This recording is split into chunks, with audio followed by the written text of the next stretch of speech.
बिस्मिल्लाहिर्रहमानिर्रहीम अस्सलामु अलैकुम रहमतुल्लाह। Army chief general Asim Munir अचानक से बरतानिया के दौरे पर पहुंच गए हैं और इसके बाकायदा तौर पर तस्दीक ISPR की जानिब से कर दी गई है। पहले इस दौरे को बड़ा खुफिया रखा जा रहा था, बहुत ही इस दौरे को सीक्रेट रखा जा रहा था और किसी को भी इस दौरे के बारे में नहीं बताया जा रहा था। लेकिन कुछ इन्वेस्टिगेटिव जर्नलिस्ट की जानिब से जो इस दौरे के मुतालिक या खुफिया दौरे के मुतालिक पहले से ख़बरें देना शुरू कर दी गई और उन्होंने बताना शुरू कर दिया कि इस तरह से एक खुफिया तरीके से जहाज़ जो है वो पाकिस्तान से टेक ऑफ करता है और पहले जाता है दुबई के अंदर, पहले जाता है UAE में और उसके बाद ये जहाज़ लैंड करता है लंदन के अंदर। कुछ टाइम के लिए ये स्टे करता है वहाँ पर दुबई में और फिर उसके बाद ये लैंडिंग होती है इस जहाज़ की लंदन के अंदर, इंग्लैंड के अंदर। और 2 दिन बाद ISPR की जानिब से इसकी तस्दीक कर दी जाती है और उनकी जानिब से बाकायदा एक वीडियो रिलीज़ कर दी जाती है कि army chief general Asim Munir इस वक्त इंग्लैंड के दौरे पर मौजूद है और वहाँ पर उनकी इंतहाई अहम तरीन मुलाकातें हो रही हैं, बहुत अहम तरीन। अब ये जो दौरा है ख़ास तौर पर इसको समझना बड़ा ज़रूरी है। अब आप इमेजिन करें कि एक आर्मी चीफ, एक मुल्क का फ़ौज का सरबरा, वो किस तरह से आलमी सतह के ऊपर अपने आप को लेकर चल रहा है, वो वहाँ पर किस किस्म की मुलाकातें कर रहा है, उसका एजेंडा क्या है, उसके अंदर ऐसे कौन से मामलात हैं जो कि आलमी सतह के ऊपर आर्मी चीफ को जाना पड़ा है और ख़ुद जाके वो मुलाकातें करनी पड़ी हैं, ख़ुद जाके उन मामलात को देखना पड़ा है, वो कौन सी ऐसी चीज़ें हैं, इसको समझना बड़ा ज़रूरी है।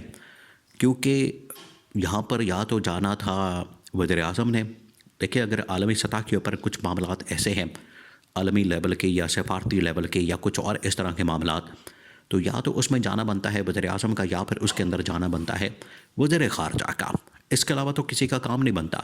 और यहाँ पर वैसे अजीब काम हो रहे हैं पाकिस्तान के अंदर।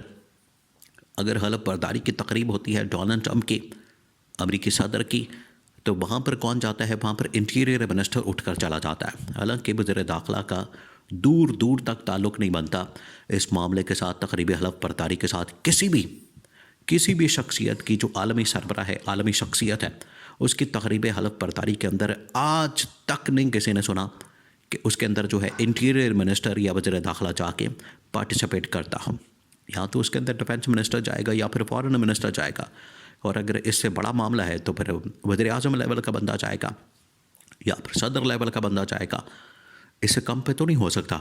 लेकिन ये पहली मर्तबा हुआ। अब ये जो दौरा किया जा रहा है, इसका मतलब है कि इसकी 2-3 वजूहात हैं। एक तो ये कि ये दौरा अब जो किया जा रहा है ये सिक्योरिटी पर्पस के लिए किया जा रहा है, आलमी जो मामलात हैं उनको सामने रखते हुए किया जा रहा है। और जो आलमी तनाज़ुर में जो इस वक्त तब्दीलियाँ हो रही हैं, ख़ास तौर पर डोनाल्ड ट्रंप के आने के बाद, डोनाल्ड ट्रंप की जानिब से उसने जो गज़ा के अंदर कब्ज़े का ऐलान किया था, गज़ा के अंदर जो है उसने अपनी फ़ोर्सेस भेजने का, अपनी फ़ौजें भेजने का जो ऐलान किया था और ये कहा था कि इसराइल जो है वहाँ पर घुस जाए, इसराइल जाके वहाँ पर कब्ज़ा कर ले, हम एक कॉलोनी बना देंगे, वहाँ पर आबादियाँ कायम कर देंगे, वहाँ पर अमेरिकी अवाम को बसा देंगे, वहाँ पर हम इसराइली अवाम को बसा देंगे। तो इसकी वजह से जो मिडल ईस्ट है वो भी सारा हिल गया था।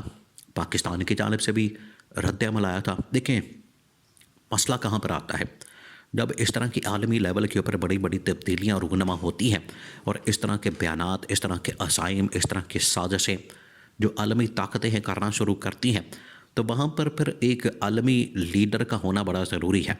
अब पाकिस्तान के अंदर कौन लीडर है? शहबाज शरीफ क्या पाकिस्तान के अंदर कोई लीडरशिप कर सकता है? नहीं कर सकता। उसको तो आलमी मामलात का अंदाज़ा ही नहीं। इसके अलावा वज़ीर ख़ारजा कर सकता है? नहीं कर सकता। वो तो वैसे ही एक फ़ाइनेंस का आदमी है, अकाउंटेंसी का आदमी है, उसको तो ख़ारजा के मामलात का अंदाज़ा ही नहीं। इसके अलावा यहाँ पर किसी और के अंदर इतनी सलाहियत मौजूद है, नवाज़ शरीफ के अंदर या आसिफ ज़रदारी के अंदर, क्या उनके अंदर इतनी काबिलियत और सलाहियत मौजूद है? नहीं है। तो कौन कर सकता है? वो सिर्फ कर सकता था इमरान ख़ान।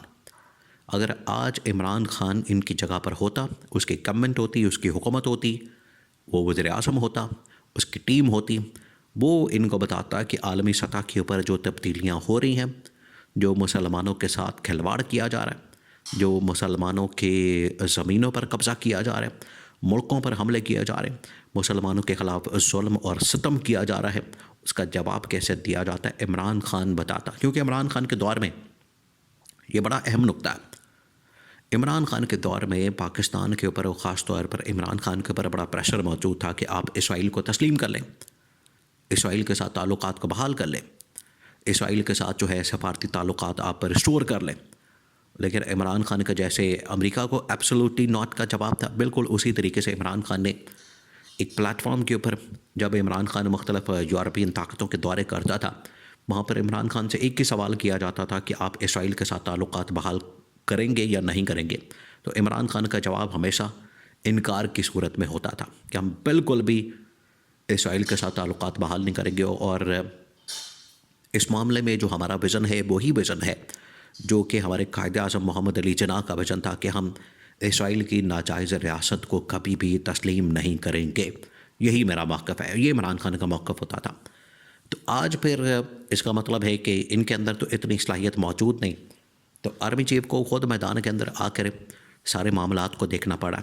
अब बरतानिया के अंदर जो मुलाकातें हो रही हैं, बरतानिया की जानिब से, बरतानवी हुकूमत, बरतानवी गवर्नमेंट, उनकी जानिब से पाकिस्तान को ख़ास तौर पर फाइनेंशली, ख़ास तौर पर जो पॉलिटिकल मामलात हैं उनके मुतालिक बहुत मरतबा वार्निंग दी गई। और यहाँ के मामलात को बेहतर करने के हवाले से, यहाँ पर चीज़ों को ट्रैक के ऊपर लाने के लिए, जो पॉलिटिकल विक्टिमाइजेशन है, जो सिविलियंस का मिलिट्री कोर्ट के अंदर ट्रायल है, उनके ख़ात्मे के लिए, पॉलिटिकल विक्टिमाइजेशन के ख़ात्मे के लिए हमेशा जो है बरतानिया की गवर्नमेंट और हुकूमत की जानिब से इनको वार्निंग दी जाती है, इनको ख़बरदार किया जाता है, इनको इस हवाले से बार बार कहा जाता है कि आप ये तमाम के तमाम मामलात को ठीक करें। तो आज इन मुलाकातों के ज़रिए से भी एक तो पाकिस्तान की सिक्योरिटी के लिहाज से ज़ाहिर बात है, अगर आर्मी चीफ वहाँ पर मौजूद है तो सिक्योरिटी मामलात डिस्कस होंगे, अफ़गानिस्तान के मुतालिक, इंडिया और ईरान के मुतालिक, चीन के मुतालिक। दूसरा ये कि फ़ाइनेंशली और पाकिस्तान के अंदर जो स्टेबिलिटी और पाकिस्तान के अंदर जो इस वक्त पॉलिटिकल विक्टिमाइजेशन और पाकिस्तान में जो पॉलिटिकल स्टेबिलिटी के मामलात हैं वो भी डिस्कस होने हैं, और वो डिस्कस हुए हैं वहाँ पर।